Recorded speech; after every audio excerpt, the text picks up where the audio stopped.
Sveiki! Šiandien laidoje pristatysime jums Vilkiją, kuri savo kvapą gniaužiančiomis apylinkėmis, istorija bei ypatingai darbščių žmonių pasiekimais nenusileidžia ir patiems didžiausiams Kauno rajono miesteliams. Jūsų dėmesį pažintis su šiuo kraštu bei jį garsinančiais žmonėmis. Vilkija urbanistikos paminklas labai mėgstamas ir lankomas turistų. O čia atvykus akis negali neužkliūti už neogotikinės Švento Jurgio bažnyčios. Miesto statusą turinčią Vilkiją ypatingai puošia kalvos, kurių čia tiesiog apstu. O pasak legendos, Vilkijos pavadinimas atsirado tada, kai žmonės gyvenantis kitoje Nemuno pusėje girdėjo toje vietoje, kur dabar yra seniūnijos apylinkės, staugiančias gaujas vilkų. Nuo to laiko šis kraštas taip ir vadinamas, o pavadinimas galėjęs kilti iš žodžio junginio – vilkų gauja. Seniūno Arūno Bačiūno teigimu, čia yra visko ir kvapą gniaužiančių lankytinų objektų ir labai įdomių žmonių. Turim 3 piliakalnius, Alkakalnį, turim šiaip tokių lankomų žmonių vietų, kaip ten, kur suteka 9 šaltiniai į vieną vietą, kur pagal mitą aklas žmogus praregėjo. Turi medį, unikalų tiksliau 2 medžius, augo 2 medžiai, 2 metrų berods aukštis susilieja į vieną ir paskui toliau auga vienas. Taip pat vilkiečių kasdienybę palengvina ir netradicinė susisiekimo priemonė – keltas. Jungia nuo gegužės pradžios iki lapkričio vidurių kelia žmonės iš mūsų, iš Vilkijos miestelio į Šakių rajoną Pavilkį. Tai populiari transporto priemonė, žmonės naudojasi? Tikrai, labai populiari. Populiari, reiškia, piniginių atžvilgių. Jeigu pasiek tą vietą, kai tik persikeli, tai iki Kauno 40 beveik ir ten paskui tiek pat, o per Jurbarką dar daugiau, tai įsivaizduojat. Ir jie privatus tas verslas, bet kažkiek tai savivaldybė jiem padeda, stengiamės, kad jie nedingtų, kad nebankrutuotų tą firmą, nes tikrai ir graži vieta, ir tas pats keltas gražiai atrodo, ir žmonėm patogu. Ateities planai visais įmanomais būdais gražinti Vilkiją ir skatinti vietinį turizmą. Kadangi miestelis gan patrauklus, pravažiuojantis, ne kažkoks užkampis, kadangi esam prie pagrindinių Jurbarko kelio, kuris kerta ištisai miestą ir todėl to dėka ir turistų labai daug turim. Ir reikia, kad jam būtų patogu, kad jie norėtų ir kitais metais atvažiuotų. O tai skatina ir vietinės parduotuvės pasitempti ir visus, kurie iš to išgyvena. Vilkija garsi ir ilgiausiai Lietuvoje veikiančią kailinių žvėrelių auginimo fermą, kuri duris atvėrė 1950 metais. Česlovas teigia, kad visa tai vyko tik dėka senelio, mat jis prieš karą šioje teritorijoje turėjo kultūrinį ūkį. Nors audinių ir lapinį augino, tačiau šis ūkis tuo metu buvo laikomas vienu iš moderniausių, o paveldėtos žemės anūką nukreipė būtent ūkininkavimo keliu. Audinės auginamas kailiui, kaip ir lapės taip pat. Tikslas yra geras kailis, kokybiškas. Tai išauginame, čia veisėme, auginame, gaminame pašarus ir savo žvėrim ir šiek tiek pardavimui. Po to tik kailius apdorojam, o tai reiškia užkonservuojam, kad jie būtų saugomi ir bendrai prekyba pasaulyje kailiais vyksta žaliaviniais, todėl kad pirkėjas, kuris žino, ką norės padaryti iš to kailio, jisai atitinkamai ir pasirenka išdirbėją ir išdirbimo technologiją, nes išdirbus kailį kažkam jisai gali jau būti netinkamas, todėl geriau jo neišdirbti, o parduoti žaliavą. Tada pirkėjas gali padaryti tai, ką jisai nori su juo. Šiuolaikiškoje įrengtoje fermoje audinės yra šeriamos specialiu pašaru, kuris gaminamas iš žuvies ir mėsos atliekų. Česlovas juokauja, kad dėl šių medžiagų supirkimo jie save laiko tikrai sanitarais. Audinės yra įdomu tuo, kad tai yra savotiška šaka, kurią užsiimant nereikia nereikia konkuruoti, kadangi pardavimai vyksta per aukcionus ir man tas labai patinka, kada kažkas kitas užsima prekybą, o mums belieka tik auginti ir gaminti ir stengtis, kad tas produktas būtų geras. Toliau ne mūsų reikalas, aukcionai parduoda ir gauni tą kainą, kokios prekė verta, nepriklausomai nuo to, kas yra gamintojas. Tai yra didžiulis, milžiniškas tiesiog privalumas lyginant su bet kokia kita šaka Lietuvoje, ne tik žemės ūkio. Didžiausią triukšmą skleidžia jaunikliai ir patelės, jie girdimi iš tolo, o aplankius patinėlius buvo galima pasimėgauti ir visišką tylą.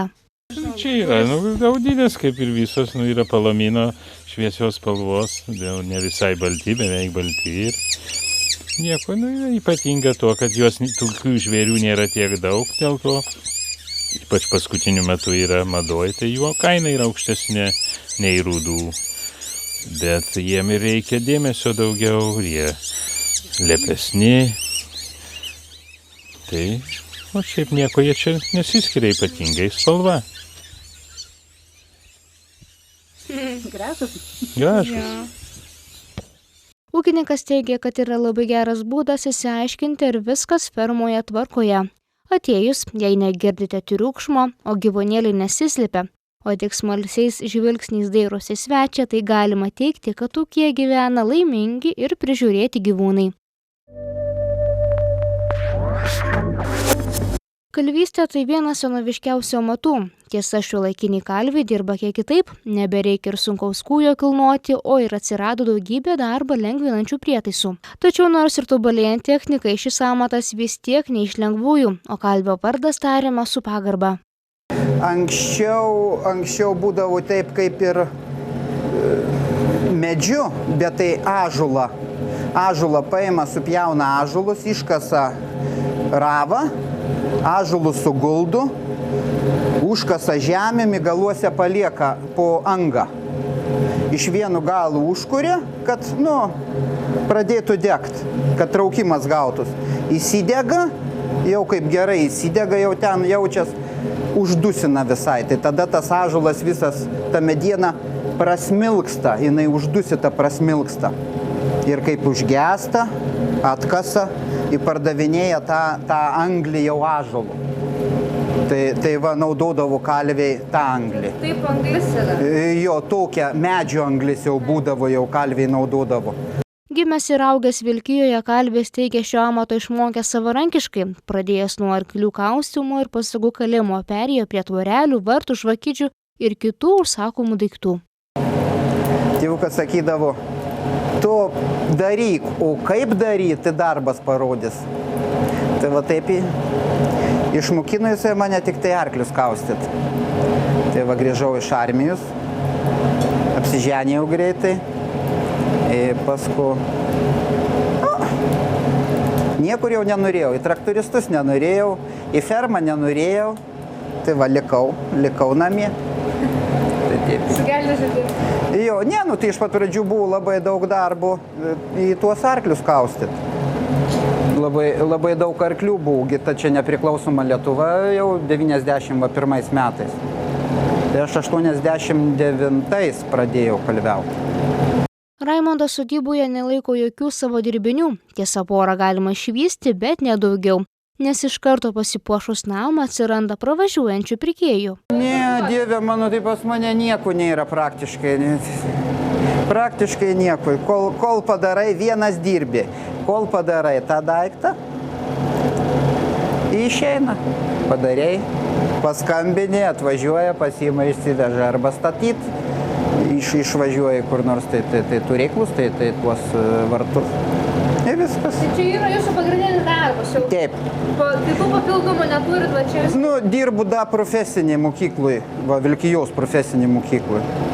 Aš ten tai pakalu, tai šį, tai tą, tai dar jie neturi tos specialybės kaip kalvystė. Tai va žada gal šiemet įves, jau nuo mokslo metų naujų, tai vadina pamokytojauti. Bet tai aš, kai nebaigęs to, jokių pedagoginių neturiu, tai biški problemų saletai. Raimondas labai mėgsta kalti tai, ko dar nėra tekę, taip pat atviras net ir patiems didžiausiems iššūkiams. Vienai patobulini, kitą kitai dalyką. Paprasčiausiai, jeigu katidarai ten gilėm stovą kokį ar ką, tai net netyčia kažkokią detalį, pufti galvą, bekalant, išėjų, gal nieko bus kitam daiktui, atsimeni, dadedi, tai kažkaip tai viskas savaime jau. Čia dariau, jų reikės, tai jeigu zagatovkis tokius, kaip sako, jau žiedlapiukai, kur dėsis, juos paskui dedi į krūvą, pripjaustai, paskui dedi prie vieno to pagrindinių stambų. Jeigu paimsiu tą patį, tai paskui dedi aplinkui, kaitini, paskui atraitai, pafigūrini. Nepaisant to, kad kalvystės amatas reikalauja labai daug kūrybiškumo, reikia dėti ir nemažai fizinės jėgos. Tokius strypus užkalinėjau viršuniukės dariau. Tai, kad nukalt, šitą plaktuką reikia iškelt 75-80 sykių. Vienai tai viršūnėliai. Tai kai nukaliau tą tvorą, išėjo, kad iškėliau šitą plaktuką, jeigu tonom, tai 760 tonų. 100 nukali per dieną tų viršūniukių, tai paskui jau 2 dienas į kalvę žiūrėti nenori, bus skauda visą. Pašnekovas pasakoja, kad atėjus tam tikrom progom jam nereikia pirkti jokių dovanų. Visi giminaičiai, draugai, pažįstami tikisi sulaukti jo paties rankomis sukurto šedevro. Tačiau ilgus metus kalvystę užsiimantis Raimondas užsimena, nori to ar nenori, bet tai gali atsiliepti ir sveikatai. Jo atveju klausa nebėra tokia gera, kokia turėtų, bet kaip ten bebūtų, šio žmogaus meilė savo darbui tiesiog dega, taip kaip ir ta pati įkaitinta geležis kalvėje. Tai aišku, jeigu nemylėsi, tai jeigu nemiela į darbą, kai į šventę turėti. Jo labiau, jeigu kažką kali, kas patinka, pradėjai kažkokį tai darbą. Tai skubi net pavalgyt, kad tik tai greičiau į kalvę ir kada tas galinis rezultatas, kada, kaip, ką žmonės pasakys, kaip atrodys, tas stimulas yra kažkoks tai. O jeigu ne, tai ragas.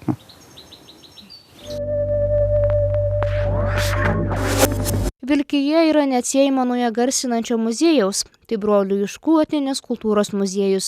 Darbą sunku pavadinti, tai buvo jo didžioji meilė gyvenimo. Jis jau kunigauja, garsėja kaip labai keistas žmogus, žmonių labai mylimas, nes viską, ką uždirbdavo, išdalindavo. Net yra vieno klebono skundas išlikęs Valančiau adresuotas, kad būktai gėda savo luomai daro, viską mužikam išdalina, vaikšto pėčias, batai nušiurė, pedalkai nubrizgė. Tai kokia čia gėda, čia pavyzdys, savo mokytojų sekė, Kristum. O susirga tą ligą, o paskatino tą ligą, aš sakau ligą, iš tikrųjų ne liga. Tiesiog žmogus perskaito vienoj knygelėje, vienas vokiečių kilmės tyrinėtojas išsako nuomonę pratarmėje, kad būktai lietuvių kalba seniausia Europoje, bet jinai yra išmirštanti ir po 100 metų lietuvių tauta išnykstanti. Būtina ją užrašinėti ateities mokslo vardan. Ir žmogus ar nusigando, ar kaip kas čia be pasakysi, vidų neįlysi, bet kokiu atveju nuo tos akimirkos ir ėmė. Ką daryti, sako, sėdi per išpantį ant kelių lapas popieriaus, sąsiuvinys. Išgirsta kokį žodį ir užsirašo. Verčia į kelias kalbas, aprašo ne savo žodžiais, kaip tie žmonės paaiškina. Ir štai taip, aišku, skirtingų yra nuomonių. Dažniausiai tyrinėtojai mini, kad jis užrašė virš 70 000 žodžių, žodyną tokį paliko. Tai iš esmės davė pagrindą didžiajam lietuvių kalbos žodynui, o jo darbą po jo mirties pratęsė Jablonskis, Būgava ir turim rezultatą. Kad pas mane lankėsi prieš eilę metų toksai berods pavardė Dedėnas iš Vasario 16 gimnazijos Vokietijoje. Jis čia tai pasėdėjom, arbatą pagėjom, šnekėjomės, pasakojau. Šis žmogus labai daug žinojo iš tikrųjų, bet mandagus buvo neprasitai. Ir išeidamas, jis man paliudijo O po to daug kas taip paliudijo, tik jis buvo ko gero pirmas. Sako, žinai, vaikeli, grįžęs galėsiu ramia sąžinė numirti. Sakau, tai ko? Sako, aplankiau 3 didžiausius Lietuvos vyrus. Negi iš čia turės minti Jušką, ką aš ir maniau. Sako, Daukantą, Valančių ir Jušką. Tai va, jo gyvenime 3 didžiausi autoritetai lietuvybės išlikimai buvo šie 3 žmonės. XIX amžiaus antrosios pusės lietuvių tautosakos mokslui turėjo būtent šių brolių veikla. Jie pasižymėjo kaip puolus lietuvių liaudies dainų rinkėjai ir leidėjai. Antanas Juška užrašė apie 7000 dainų tekstų ir 1852 jų melodijas. Kodėl jis pradėjo rinkti dainas? Aišku, visą laiką parapijose, mažesnėse dirbo, taip da baudžiava nepanaikinta. Bendraudamas su žmonėmis, aišku, matė, kaip jie sunkiai gyvena, verčiasi, aš pagalvoju dabar rekrūtas, 25 metam į kariuomenę. Žmonės viską išvarė, karai, sukilimai, badai, nederliai. Na ir jisai atkreipė dėmesį, kad paprastai tokiomis aplinkybėmis žmonės dainuot pradeda dainas ir kaip nekeista, dažniausiai jos nėra savo skambesiu linksmos, o tos šiandien mūsų žmonių vertinamos kaip liūdnosios dainos. Ir jis ima jas užrašinėti.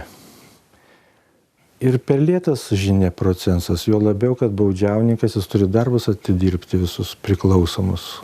Laiko laisvo mažai te turėjo. O, aišku, jis atėjęs kviestas, nekviestas sėdi ten kur nors klausosi, užrašinė, nebespėja melodiją, jam buvo labai svarbus dalykas, o jis vienas iš pirmų iš esmės tai pradės daryti. Jam sodintis reikia žmogų, niekaip nepavyksta. Visiems reikia darbus atlikti, tai svarbiau. Na ir jisai sumasto, 1862 metai Kaune, susiradęs kažkoje prabangę krautuvėlę, prieš tai liovėsis pinigus dykai dalinti juos taupęs kurį laiką. Jis Kaune nusiperka brangę didelę šilkinę skarą, kažkokiom gėlėm išpuoštą, ten kažkokiais žibančiais siūlais, ar auksuotais, ar neauksuotais, nežinia, bet kokiu atveju parsiveža ją namo čia. Suvokdamas vieną paprastą dalyką, kad tuo metu kaimo moteris, čia tik neįgyvendinama svajonė buvo tokia skara. Ir staiga jisai po mišių sustabdo visą parapiją, pagrindė moteris, ir paskelbė, išleidžia tą skarą prieš visus ir sako, rinksiu dainų karalienės. Antanas Juška šioms kaimo moterėlėms buvo sugalvojęs ir taisyklės. Žinoma, pagrindinė jų buvo kuo daugiau seniausių dainų. Bet taip pat sąlygų sąraše buvo galima rasti ir storiausią kasą bei skaniausią patiekalą. Na ir rytą vieną, sako, prabunda, matyt, sekmadiena ar kaip, nežinia. O gelas, tas didžiausias triukšmas už durų. Į namą netelpa, tai ką jis darys, sąrašas toj, visi kaimai, o čia buvo 39 kaimai parapijoje. Jeigu tiksliau, tai 38 plus Bilkyje. Ir išrenka 39 karalienės, paskelbė finalo dieną. Įsivaizduoju, čia nežinia, kokia ta aplinka buvo, kas pasakys, kaip tas stalas ar kas atrodo, bet kokiu atveju finale buvo 38 suaugę moterys, ar senukės, ar ne, irgi nenusakysi. Ir tik viena minima jauna mergaitė iš Valmantišių kaimo, pavardė neaišku. Lyg Vyškytė, lyg ir ne, bendra pavardė, ne giminaitė. Nors rinkiniuose minima Vyškytė iš Veliuonos krašto, galbūt dar viena buvusi. Visada klaidų būna. Na ir jinai laimėjo tą konkursą, pirmąjį Lietuvos dainų konkursą. Nors dainų mažiau padainavo, bet čia įvyko toks posas su ta šaltiena tokia jos, pagamino patiekalą, o ji buvo geriausia šokėja, storiausia ilgiausia kasa. Na, nesvarbu, čia tos ilgos istorijos, jūsų visko nesudėsite. Bet gavosi taip, kad šiame name į kalėjimą buvo suėmę, uždarę. Tardydami muždavo, nes tardytas rašo, kad fanatikas litvomanas atgavęs sąmonę prašo kuo ranko užrašinė dainas. Ištraukė iš kalėjimo Valančius, dar ten kiti rusų tuo metu, ir Lenkas netgi vienas įtakojo iš Krokuvos universiteto, išgelbė žmogų. Tai Veliuonoj dar vieną konkursą surengė. Va čia ir prasideda labai momentas įdomus. Žinoma dainininkė, kuri tapo karalienė, yra Rozalija Gotautaitė, tapusi Cvirkienė, bet ne Petro Cvirkos giminaitė. Ir taip gavosi, kad vėlgi gyvenimas tekėjo, spauda uždraudžiama, bet įvyksta stebuklas, kad Kazanės universitetas priima nutarimą mokslo tarybos spausdinti jo darbus. bet teisės platinti Lietuvoje.